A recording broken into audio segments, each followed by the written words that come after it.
The telegram arrived at 2:47 in the morning. Arthur Zimmerman's coded message would change everything. President Wilson held the paper with trembling hands, knowing that neutrality was no longer an option. The words blurred before his eyes as he thought of the mothers who would soon receive different telegrams. Shorter ones. Final ones. April 2nd, 1917. Wilson stood before Congress, his voice steady but his heart racing. The world must be made safe for democracy.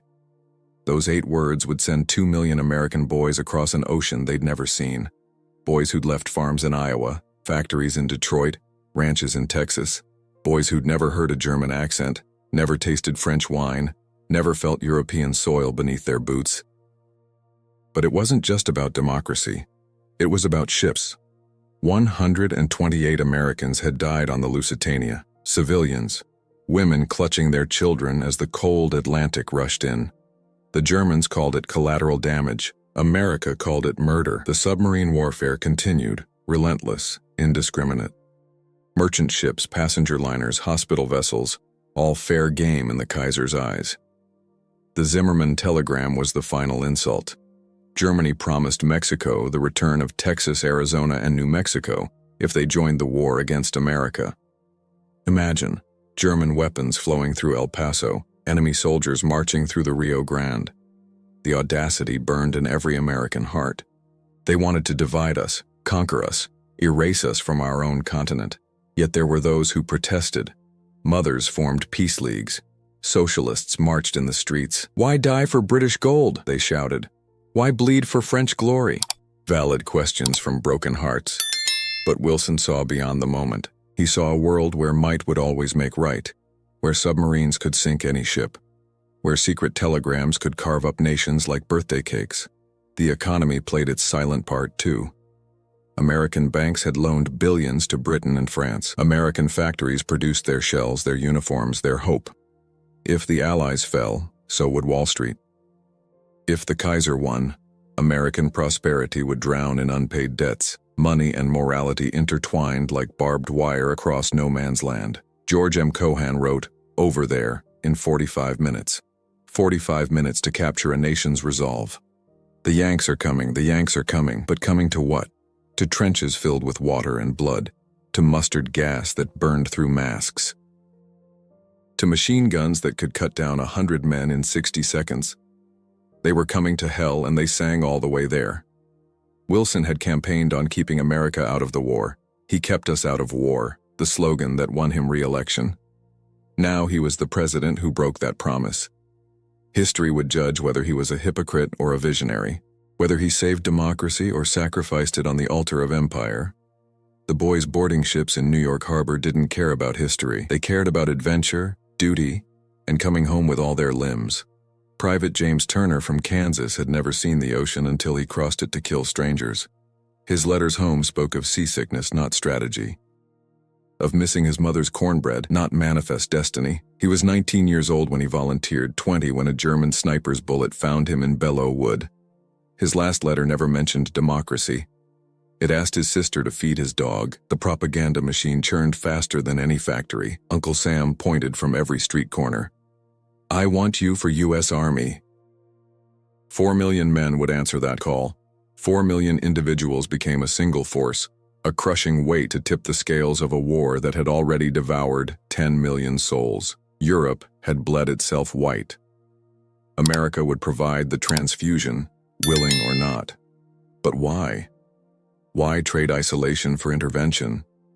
Why exchange prosperity for poppies in Flanders fields? The answer lay not in one reason, but in a confluence of streams that became a river, then a flood. German U-boats had turned the Atlantic into a graveyard. Between February and April 1917, they sank over 500 ships. The ocean that had protected America now threatened to strangle it. Consider the economics. By 1917, American trade with Britain and France reached $3.2 billion. Trade with Germany? A mere 1 million. The choice was mathematical before it was moral. Every torpedo that struck an Allied ship struck American wallets. Every British pound that sank diminished American power. Neutrality had become a luxury the economy couldn't afford. The Russian Revolution added another dimension. When the Tsar fell in March 1917, the Allies lost their eastern ally. Millions of German soldiers would soon transfer from the Russian front to France. Without American intervention, Paris would fall. Without Paris, London would negotiate.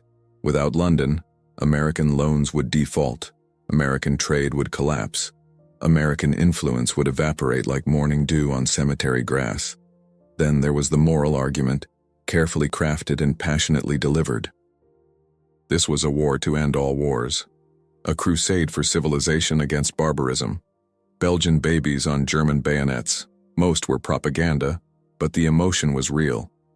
The rape of neutral Belgium had shocked American consciences. If international law meant nothing, if treaties were mere paper, if might alone made right, then what kind of world would emerge from the ashes? Wilson, the former professor, understood ideas could kill as efficiently as bullets. He feared a German victory would militarize the planet. Every nation would need a massive army, a powerful navy, an arsenal of destruction. The cost would bankrupt treasuries and souls alike. Better to fight now for a democratic peace than prepare forever for an autocratic war. The decision split families, communities, the nation itself. German Americans faced suspicion and hatred. Sauerkraut became Liberty cabbage. Dachshunds were kicked in the streets. Beethoven was banned from concert halls. Fear and patriotism merged into something ugly, something that would echo through American history whenever the drums of war began their ancient rhythm. Senator Robert La Follette stood for 6 hours, filibustering against the war resolution. His voice cracked but never broke. The poor, sir, who are the ones called upon to rot in the trenches, have no organized power, he declared to a hostile chamber. They called him a traitor. History would call him prescient. Within 18 months, 116th and 516 American mothers would understand his warning perfectly. The draft came like a thunderstorm in June. June 5, 1917, 10 million men between 21 and 30 registered.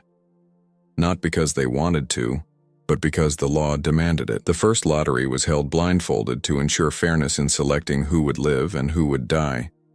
Secretary of War Newton Baker reached into a glass bowl, pulled out a number. Number 258. Somewhere in America, every man holding that number felt his future change, but we need to understand the world America was entering. This wasn't warfare as Americans knew it. At Gettysburg, men could see their enemies' faces. In France, death came from invisible guns firing from miles away. At Antietam, charges lasted minutes. On the Western Front, battles lasted months. The Somme had claimed 1 million casualties for a few miles of mud. Verdun had turned Earth into moonscape, men into statistics. American military leaders studied these battles with growing horror. General John Pershing, chosen to lead the American Expeditionary Forces, had chased Pancho Villa through Mexico. Now he would chase victory through French farmland transformed into hell. He insisted American troops fight as independent units, not be fed piecemeal into British and French commands. This decision would cost lives, but preserve American identity. The doughboys would succeed or fail as Americans. The home front transformed overnight. Factories that made cars now made shells. Women who raised children now raise crops. Liberty bonds, sold by celebrities, bought by patriots, paid for by inflation. The government needed billions, and Americans mortgaged their future to fund their present. Charlie Chaplin, Mary Pickford, Douglas Fairbanks. Hollywood's royalty became democracy's salesman. Food became a weapon. Meatless Mondays and wheatless Wednesdays weren't suggestions but patriotic duties. Herbert Hoover ran the Food Administration with corporate efficiency. Americans reduced consumption so Europeans wouldn't starve. 1 million tons of food crossed the Atlantic monthly. Every grain of wheat saved was a bullet in democracy's gun. Housewives became soldiers in their kitchens, fighting with recipes instead of rifles. The Spanish flu struck as troops gathered in camps. Fort Devens, Massachusetts. Soldiers died so fast the morgue ran out of coffins. The virus loved close quarters, young lungs, military efficiency. It would kill more Americans than German bullets. But the war couldn't wait for health. Troop ships became floating coffins. Men who survived submarines succumbed to microscopic enemies. The war to save civilization was killing the civilized, yet they kept volunteering, despite the draft. 2 million enlisted by choice. Why? Adventure for some, duty for others. Peer pressure, patriotism, propaganda, all played their part. But read their letters home. Many spoke of something simpler. They didn't want to miss the great adventure of their generation. They feared being left behind more than being left dead. Youth's eternal tragedy, mistaking destruction for glory. The first American died in France on November 3, 1917. Private Thomas Enright, Company F, 16th Infantry. A German raid on a quiet sector. 3 Americans captured, 11 wounded, 3 killed. Enright bled out in a trench he'd helped dig the day before. The French buried him with full honors. His grave marker read, "Mort pour la France," died for France, but he died for Beaver Falls, Pennsylvania, even if the inscription couldn't capture that truth. American soldiers brought more than rifles. They brought jazz to French cafes, baseball to muddy fields, optimism to exhausted allies. The French called them Sammies after Uncle Sam. The British found them undisciplined but eager. The Germans initially dismissed them as amateur soldiers playing at war.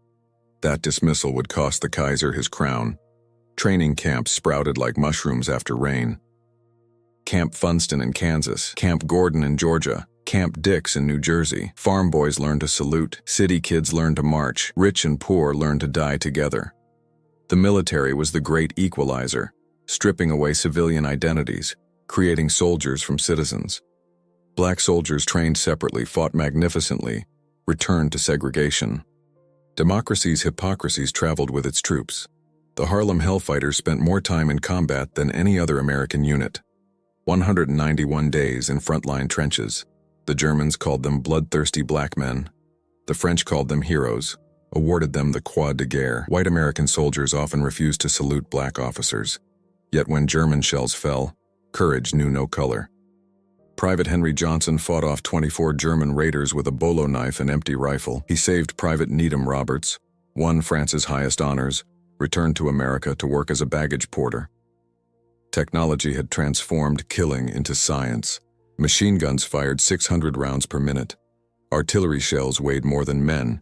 Poison gas turned air into death. Tanks crushed barbed wire and bones with equal indifference. Airplanes evolved from reconnaissance to fighters to bombers in months. Americans had to master all of it, compress years of European learning into weeks of desperate training. The learning curve was written in blood. At Cantigny, the first major American offensive, victory came at the cost of 1,067 casualties. The Germans counterattacked 7 times. Each attack was repulsed, but each cost American lives. Boys who'd never left their counties died defending French villages they couldn't pronounce. Their officers learned that courage without experience meant magnificent death, nothing more. Letters home revealed the transformation. Dear Mother became Dearest Mother, as if impending death deepened every emotion. They wrote of French wine and German shells, of friendships forged in fear, of mud that seemed alive with menace. They didn't write about the rats that grew fat on corpses, the stench that clung to everything, the screams that punctured sleep. Some truths were too heavy for paper, too cruel for mothers' hearts. The YMCA and Salvation Army followed the troops, providing comfort in canvas tents. Donuts and coffee, writing paper and Bibles, a moment's respite from tomorrow's probability. These volunteers, many of them women, earned soldiers' devotion. Helen Purviance was caught in a gas attack while serving cocoa. She kept serving until she collapsed. The men would have charged hell itself for those who showed such kindness. Belleau Wood. The name means nothing to most Americans today. In June 1918, it meant everything.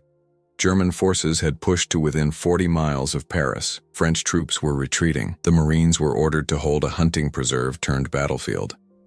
Captain Lloyd Williams received orders to retreat. His response entered legend. Retreat? Hell, we just got here. He died 6 days later, but the Marines held. For 20 days, Marines and soldiers fought for every tree, every rock, every inch of French soil. The Germans had turned the wood into a fortress. Machine gun nests, snipers, artillery zeroed on every approach. Marines charged across wheat fields into interlocking fire. The wheat was waist-high, golden in the June sun, red with blood by nightfall. They called it the massacre in the wheat field. Gunnery Sergeant Dan Daly, already wearing 2 medals of honor, led a charge with words that became Marine Corps scripture. "Come on, you sons of bitches, do you want to live forever?" They followed him into machine gun fire that cut down men like a scythe through grain. But they kept coming. Wave after wave, paying for yards with lives, until German officers reported something unprecedented. These Americans didn't know when they were beaten. The casualty rate reached 50%. Entire companies ceased to exist. Replacements arrived to find units that existed only on paper, yet they held, advanced, conquered. By June 26th, Belleau Wood was American. The French renamed it Bois de la Brigade de Marine. The Germans gave the Marines a different name, Teufelhunden, devil dogs. It was meant as an insult. The Marines wore it as a badge of honor. Back home, Americans read sanitized versions. Heroism without horror, victory without vomit. The press couldn't describe men drowning in shell holes, couldn't capture the sound of gas victims coughing up pieces of their lungs, couldn't convey the smell of decomposition mixed with cordite. They printed casualty numbers like baseball scores, forgetting each number had a mother, a name, a wasted future. The truth lived in field hospitals. Surgeons operated without sleep, amputating limbs assembly line style. Nurses held hands of dying boys calling for mothers an ocean away. Chaplains gave last rites to men missing half their faces. The lucky died quickly. The unlucky lived long enough to understand their wounds. Morphine ran short. Screams ran long. This was the price of stopping the German advance. Among the wounded was Private Joe Thompson from Arkansas. Shrapnel had torn through his stomach. As he waited for treatment, he wrote in pencil on a blood-stained card, "Tell Ma I wasn't scared." He died before the card could be mailed. A nurse found it, sent it anyway. His mother framed it, hung it beside his photograph. Courage comes in many forms. Sometimes it's charging machine guns. Sometimes it's lying about fear so mothers can sleep. The battle's impact rippled beyond casualty counts. It proved Americans could fight as savagely as any European power. It showed the Allies that fresh American troops could tip the balance. It demonstrated to Germany that their spring offensive had failed. The road to Paris was blocked by American bodies. The Kaiser's last gamble had met democracy's determination. From June 1918 forward, Germany would only retreat. The Meuse-Argonne offensive began September 26, 1918. It would become the largest American military operation in history. 1.2 million troops, 47 days, 26,277 dead. The numbers tell one story, the names tell another. Each name was someone's everything. Now nothing but letters carved in stone. This wasn't glory. This was industrial slaughter wearing glory's mask. Alvin York started as a conscientious objector. The Tennessee mountain man believed killing violated God's commandments. His captain quoted scripture back, "Render unto Caesar." York prayed, wrestled with conscience, decided his country was Caesar. On October 8th, he killed 25 German soldiers, captured 132 more, almost single-handedly. He became America's most decorated soldier. He spent the rest of his life wondering if God had forgiven him. The offensive was planned like a business merger, executed like a nightmare. 9 divisions attacked along a 20-mile front. The Germans had spent 4 years fortifying every hill, every ravine. The Hindenburg Line wasn't just trenches, but a defense system miles deep. Concrete bunkers, interlocking fields of fire, artillery registered on every approach route. Americans would pay for every meter with blood. First Lieutenant Harry Truman commanded Battery D, 129th Field Artillery. His men fired 3,000 rounds in 4 hours, supporting the infantry advance. Years later, as president, he would remember the screams of horses hit by counter-battery fire, the way mud made movement impossible, the casual cruelty of random death. War made him understand power's weight. Every presidential decision was measured against those corpses in France. The battle revealed American logistics' triumph and tragedy. Supplies flowed like rivers: ammunition, food, medical equipment. But roads built for farm carts couldn't handle military traffic. Traffic jams under artillery fire turned supply lines into death traps. Wounded men died waiting for ambulances stuck in mud. Fresh troops marched past dying veterans, everyone trapped in the same mechanical process. Among the dead was Private Joseph Morrison, Company E, 308th Infantry. He'd immigrated from Ireland in 1910, worked in New York's garment district, volunteered in 1917. On September 29th, a shell burst above his position. Shrapnel severed his femoral artery. He bled out in 90 seconds, calling for his mother in Gaelic. His squad leader, an Italian immigrant, held him as he died. America's melting pot was forged in French mud. The famous Lost Battalion wasn't lost. It was surrounded. 554 men trapped in a ravine, cut off for 5 days. German speakers shouted for surrender. "Give up, Americans." Major Charles Whittlesey responded with silence and rifle fire. Friendly artillery fell on their position. Carrier pigeons brought desperate messages. Food ran out, ammunition dwindled, wounded men drank mud. When relief finally arrived, only 194 could walk out. They'd held because holding was all they knew. By November, German resistance was crumbling. Not from lack of courage, but from starvation, exhaustion, revolution at home. American troops found German corpses with sawdust bread in their pockets, testament to the blockade's cruel efficiency.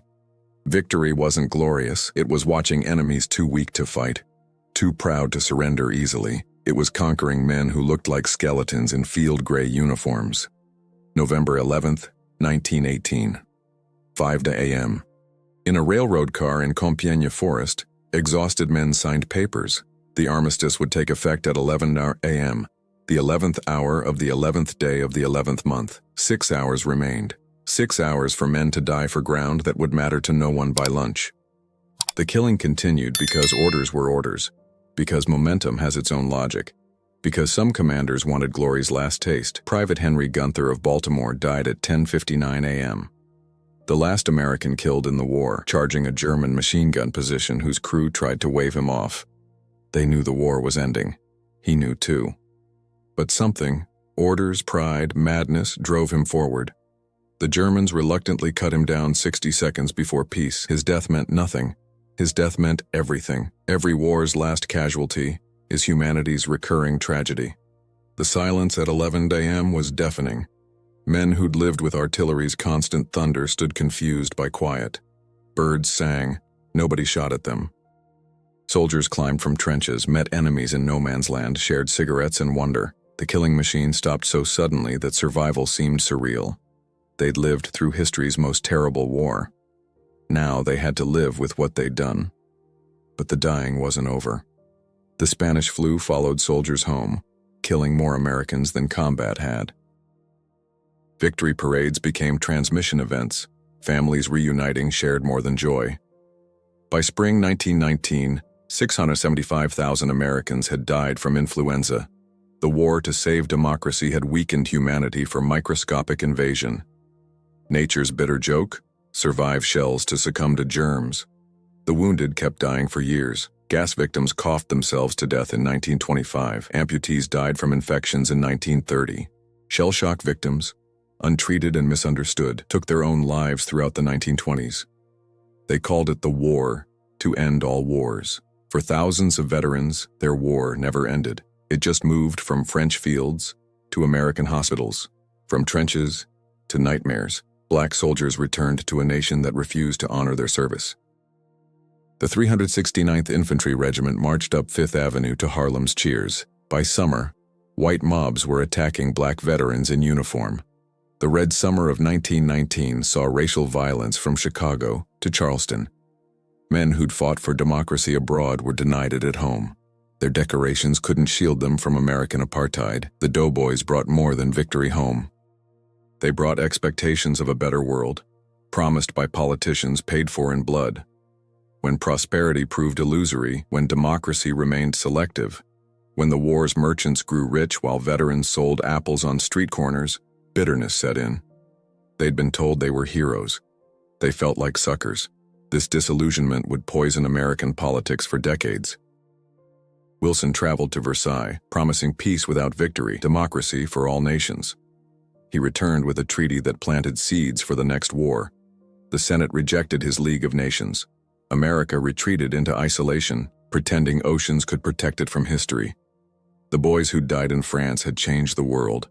America pretended it could remain unchanged.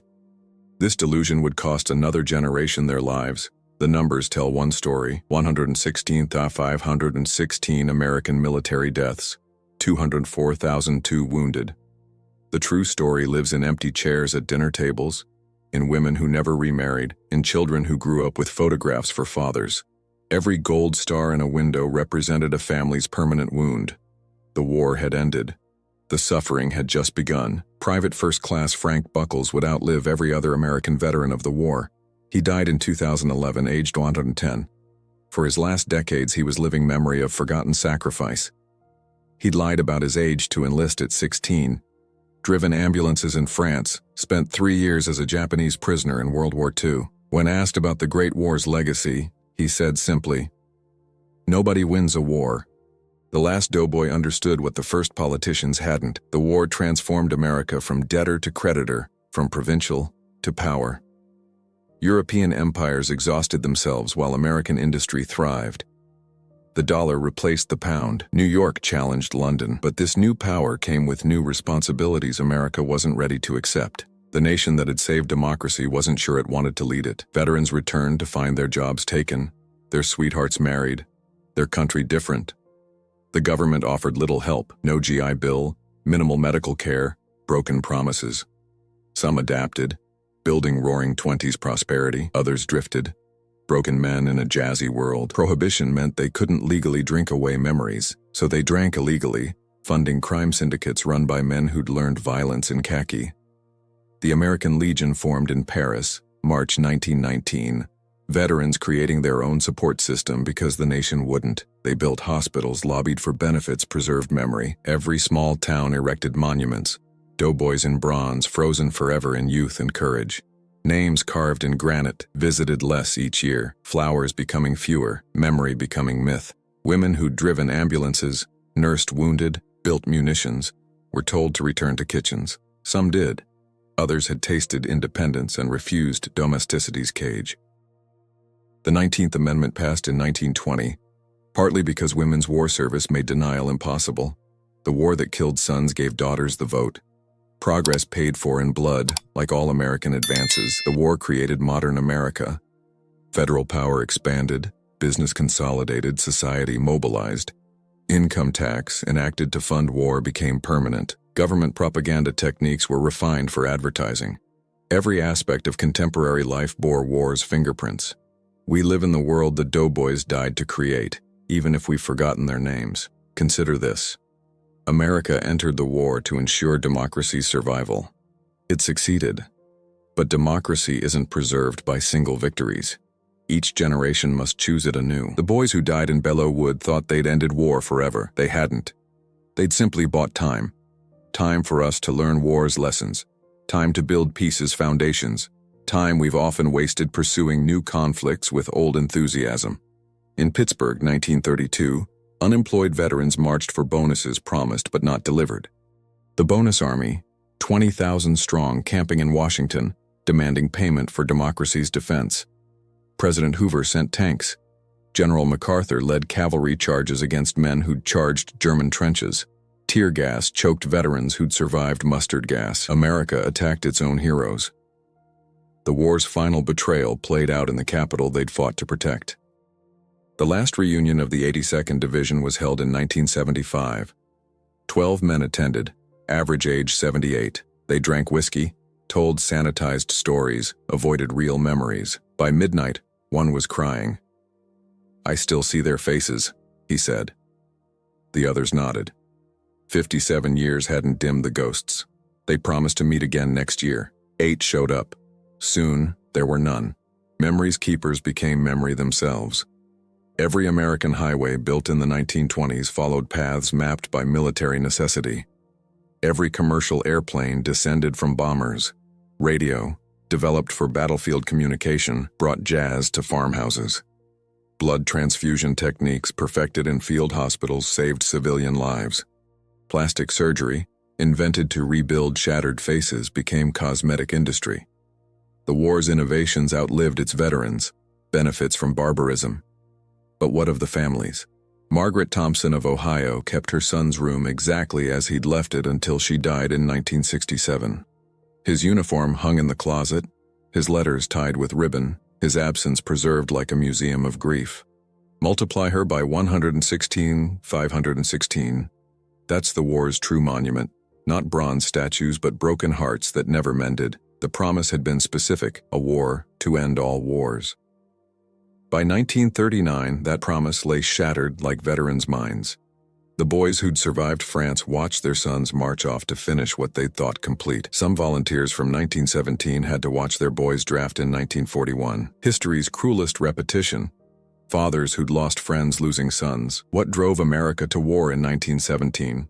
Not one cause, but cascading failures of diplomacy, of wisdom, of imagination. The submarine attacks were real. The loans were real. The Zimmermann telegram was real. But beneath these lay something deeper, the belief that American power could reshape the world. That belief would drive every subsequent intervention, every war, every sacrifice. Sometimes nobility, sometimes folly, always costly. The last American World War I veteran cemetery in France receives fewer visitors each year.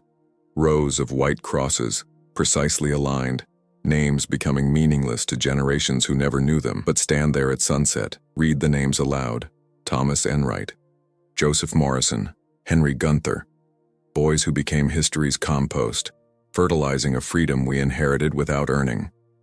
They entered the war to save democracy. The question isn't whether they succeeded, they did. The question is whether we've honored their sacrifice by perfecting what they preserved. Every time democracy falters, every time we choose easy lies over hard truths, every time we forget that freedom requires vigilance, we betray the boys who never came home. Their deaths asked a question we must answer daily. Was it worth it? The answer lies not in history books, but in how we live today. In 2018, the centennial of Armistice, only memories of memories remained. Great-grandchildren visited graves they couldn't connect to lives. The last voices had fallen silent. Books replaced witnesses, statistics substituted for sorrow. The war that had seemed so important, so final, so transformative, became another chapter in history text students skimmed before tests. Yet their legacy pulses through American life. Every international alliance, every overseas base, every diplomatic initiative traces back to 1917's decision. America entered that war as one nation, emerged as another. Isolationism died in French mud. Global responsibility was born in Belgian hospitals. The boys who'd wanted adventure gave America an empire it never sought but couldn't abandon. The truth is simpler and more complex than textbooks teach. America entered the war because it had to, not for any single reason, but for all of them combined. Submarines and loans, telegrams and ideals, fear and ambition, all wove together into inevitability. A democracy tested by autocracy had to respond or perish. The response cost 116,516 lives. The preservation bought a century. Fair trade? Ask the mothers. They never stopped crying. Today, in small towns across America, doughboy statues stand forgotten. Pigeons nest in their bronze helmets. Skateboarders grind on their pedestals. The names carved below mean nothing to passers-by, but they meant everything once. They mean everything still if we choose to remember. Private James Turner, Sergeant Alvin York, Lieutenant Harry Truman, Americans who answered when history called. Their war ended at the 11th hour of the 11th day of the 11th month. But wars never truly end. They echo through generations, shaping nations, scarring families, teaching lessons we struggle to learn. The war to end all wars ended nothing except lives. But those lives, freely given if not freely chosen, purchased time. Time for democracy to strengthen. Time for freedom to spread. Time for humanity to evolve beyond trenches. We're still spending their investment. What would they think of the America they died to protect? Would they recognize it? Would they approve? These questions can't be answered, only pondered. But this much is certain. They deserved better than they received. They deserved a nation that remembered not just their deaths, but their dreams. They deserved a democracy worthy of their sacrifice. They deserved peace that lasted. They deserved more than we gave them. The last word belongs to an unknown soldier. Found in a trench near Chateau Thierry, a letter never sent. Dear Martha, I hope this finds you well. I hope it finds you at all. Tell everyone I did my duty. Tell them I wasn't afraid. Tell them I thought of home every day. Don't tell them the truth. Love always. Your Jimmy. No last name. No unit. No hometown. Just Jimmy. one of 116 to 516, who entered a war for reasons he probably never fully understood and died for a cause larger than his life. Remember them, not as statistics but as sons. Not as heroes but as humans. They entered history's slaughterhouse believing they could save the world. Maybe they did. Maybe every generation must save it anew. Maybe that's democracy's burden and blessing, the eternal struggle, the necessary sacrifice, the price of progress. They paid it once. The bill comes due again, always again, forever again. Freedom isn't free. It's mortgaged with blood, each generation's payment preserving the next possibility. The boys of 1917 made their payment in full. What's ours? Like the video, subscribe, and share your thoughts below. This channel is for those who believe history is made not only by armies, but by individual courage. Tell us your family's story from the Great War. Someone needs to remember. Someone needs to care. Someone needs to ensure their sacrifice meant something. Let that someone be us.